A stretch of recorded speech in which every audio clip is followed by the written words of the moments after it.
Hello नमस्कार दोस्तों। तो 15 जनवरी को एक और मैन बोर्ड आईपीओ ओपन होने जा रहा है Medi Assist Health Care Services Limited का। तो देखेंगे हम कंपनी के काम के बारे में, उसके बाद देखेंगे आईपीओ डिटेल, कंपनी के फाइनेंशियल कैसे हैं, ग्रे मार्केट डिमांड कैसी निकल के आ रही है, अंत में बताएंगे अपना व्यू इस आईपीओ में अप्लाई करना जिसको अवॉइड करना। तो सबसे पहले देख ले रहे हम कंपनी के काम के बारे में। कंपनी की स्थापना 2002 में हुई थी और कंपनी हेल्थ टेक और इंश्योरेंस टैक्स रिलेटेड कंपनी है। कंपनी का मेनली काम है जो हेल्थ इंश्योरेंस वगैरह होते हैं उनके बेनिफिट्स है और स्कीमों की जानकारी रिटेल्स मेंबर्स को देना है, वो भी इंश्योरेंस कंपनियों के माध्यम से। तो सीधा सीधा हम कह सकते हैं कि मीडिएटर का काम करती है। इंश्योरेंस कंपनियों की जो इंश्योरेंस पॉलिसी होती है, स्कीम्स होती हैं, उनको रिटेल भाइयों को जानकारी देती है, यानी मीडिएटर का काम कंपनी करती है। कंपनी कैशलेस हॉस्पिटलाइजेशन की भी सर्विस प्रोवाइड करवाती है और कंपनी मीडिएटर के रूप में देख लिया जाए तो जो जनरल हेल्थ इंश्योरेंस कंपनियां होती हैं और जो इंश्योरेंस मेंबर्स होते हैं तो उनके बीच भी ये मीडिएटर का काम करती है। और जो इंश्योरेंस कंपनियां और हेल्थ केयर प्रोवाइडर्स है इनके बीच भी कंपनी मीडिएटर का काम करती है। और साथ साथ में गवर्नमेंट और पब्लिक हेल्थ स्कीम इनके बीच भी कंपनी मीडिएटर का काम करती है। और असिस्ट हेल्थ केयर ने अभी तक 36 इंश्योरेंस कंपनियों के साथ टाई अप बना के ऑल वर्ल्ड में रखा हुआ है। यानी काम तो आपको कंपनी का समझ में आ गया होगा कि ये मीडिएटर का काम करती है, वो भी इंश्योरेंस सेक्टर में। तो चलिए अब देख ले हम आईपीओ की डिटेल के बारे में।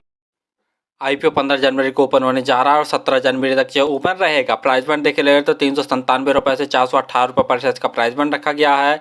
और जब भी हम आईपीओ अप्लाई करते हैं तो हायर प्राइस बैंड पर ही अप्लाई करते हैं, अर्थात आपको 418 रुपये पर शेयर प्राइस बैंड भरकर ही इस आईपीओ को अप्लाई करना। लॉट साइज देख ले रहे हैं तो 35 शेयरों का एक लॉट है। टोटल यूज साइज 1171 करोड़ का टोटल यूज साइज लगभग रखा गया और पूरा का पूरा ऑफर पर और सेल है, अर्थात जो प्रमोटर्स हैं वो अपनी शेयर होल्डिंग बेचकर निकल रहे हैं। आईपीओ के तहत जुटाया गया पैसा कंपनी के यूज में नहीं आएगा, इस चीज़ को आप याद रखिए। लिस्टिंग इसकी एनएसई बीएसई दोनों पर होगी।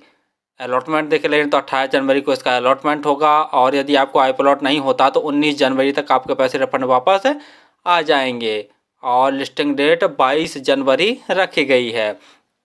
रिजर्वेशन में देखे ले रहे हैं क्यूआईबी के लिए 50% का रिजर्वेशन है, रिटेल भाइयों के लिए 35% का रिजर्वेशन और जो एचएनआई कैटेगरी में अप्लाई करना चाहेंगे उनके लिए 15% का रिजर्वेशन रखा गया। रिटेल कैटेगरी में यदि आप एक लॉट अप्लाई करते हैं तो आपको 14,630 रुपये खर्च करने पड़ेंगे और रिटेल कैटेगरी में मैक्सिमम आप 13 लॉट ही अप्लाई कर सकते हैं। यदि आप स्मॉल एचएनआई कैटेगरी में अप्लाई करना चाहते हैं तो कम से कम आपको 14 लॉट अप्लाई करने पड़ेंगे, जिसके लिए आपको 2,04,880 रुपये खर्च करने पड़ेंगे। और यदि बिग एचएनआई कैटेगरी में आप अप्लाई करना चाहते हैं तो उसके लिए आपको 69 लॉट्स अप्लाई करने पड़ेंगे, जिसके लिए आपको 10,09,470 रुपये खर्च करने पड़ेंगे। आईपीओ आने के पहले जो उनकी प्रमोटर होल्डिंग थी वो 67.55% थी।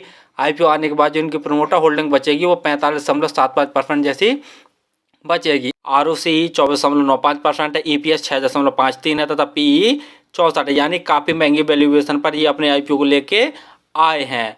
फाइनेंशियल देखे ले लेकिन फाइनेंस देखने से पहले आप हमारे चैनल को सब्सक्राइब कर लें ताकि आपको समय समय पर शेयर मार्केट संबंधी जानकारी, आईपीओ संबंधी जानकारी तथा एसएमई आईपीओ संबंधी जानकारी मिलती रहे। तो जैसा फाइनेंशियल हमने ओपन कर लिए, जो ऑल अमाउंट से सभी के सभी करोड़ में दिए हुए हैं। कंपनी के एसेट्स हैं साल साल लगातार बढ़ रहे हैं। रेवेन्यू देखते हैं तो मार्च 2021 में कंपनी का रेवेन्यू 345 करोड़ था, मार्च 2022 में बढ़कर 412 करोड़ हो गया है। मार्च 2023 में 518 करोड़ का टोटल रेवेन्यू और सितंबर 2023 यानी 6 महीने के अंदर ही कंपनी ने 312 करोड़ का नेट रेवेन्यू जनरेट कर लिया, यानी इनका टोटल रेवेन्यू साल साल ग्रोथ कर रहा है।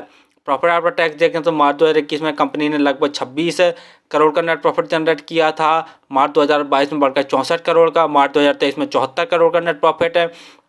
और सितंबर 2023 यानी 6 महीने के अंदर ही कंपनी ने 22.4 करोड़ का नेट प्रॉफिट जनरेट कर लिया है। सितंबर 2023 में देखते हैं तो रेवेन्यू में तो ग्रोथ देखने को मिल रहा है, लेकिन प्रॉफिट आफ्टर टैक्स में जैसा देख रहे हैं कि काफ़ी गिरावट देखने को मिली है। ये भी कहीं ना कहीं नेगेटिव पॉइंट वाली बात है। नेट पर देख रहे हैं तो वो भी साल साल बढ़ रही है। कंपनी का रिजर्व मार्च 2021 में 295 करोड़ का कंपनी के पास रिजर्व था और अभी देखे ले सितंबर 2023 में तो 102 करोड़ का ही कंपनी के पास रिजर्व बचा हुआ है, जो कि कहीं ना कहीं नेगेटिव पॉइंट वाली बात है। प्रॉफिट आफ्टर टैक्स में देखा जाए तो कमी देखने को मिली और रिजर्व भी देखा जा रहा है तो वो भी धीरे धीरे घट रहा है। जीएमपी ग्रे मार्केट प्रीमियम देख ले रहे हैं तो 54 रुपये पर शेयर की ग्रे मार्केट में डिमांड निकल के आ रही है और 35 शेयरों का एक लॉट। तो 54 गुणा 35 करके देखते हैं तो 1890 रुपये जैसा प्रॉफिट एक लॉट में दिखा रहा। परसेंट वाइज देखा जाए तो लगभग 13% जैसा प्रॉफिट निकल के आ रहा है। जीएमपी में देख लिया जाए तो काफ़ी लो डिमांड चल रही है। फाइनली हमने देखा कि जो कंपनी है इंश्योरेंस सेक्टर में मीडिएटर का काम करती है, तो कंपनी का काम तो ठीक है और फ्यूचर ग्रोथ वाला है।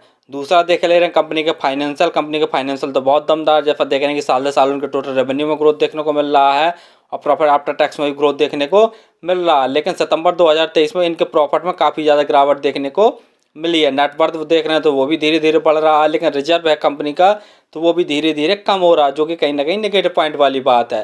पी वाइज देखा जाए तो काफ़ी हाई वैल्यूएशन पर ये अपने आईपीओ को लेके आए, जो कि कहीं ना कहीं बहुत नेगेटिव पॉइंट वाली बात है। और जीएमपी देखा जाए तो वो भी काफ़ी कम निकल के आ रही है, सिर्फ 12 या 13% जैसा प्रॉफिट निकल के आ रहा है। तो फिलहाल तो मैं इस आईपीओ में अप्लाई करूंगा तो लास्ट डे ही अप्लाई करूंगा, वो भी दो कंडीशंस देख के कि जीएमपी में डिमांड 15% से कम नहीं होनी चाहिए और दूसरा सब्सक्रिप्शन है वो भी लगभग 30 गुना से ज़्यादा होना चाहिए, तभी मैं इस आईपीओ में अप्लाई करूंगा, अन्यथा अवॉइड ही करूंगा। और आप भी किसी आईपीओ एसएमई आईपीओ में अप्लाई किया करें तो लास्ट डे ही अप्लाई किया करें जीएमपी और सब्सक्रिप्शन देख के, और किसी भी आईपीओ एसएमई आईपीओ में अप्लाई करें तो स्वयं का एनालिसिस करके और अपने रिस्क पर ही किया करें। धन्यवाद।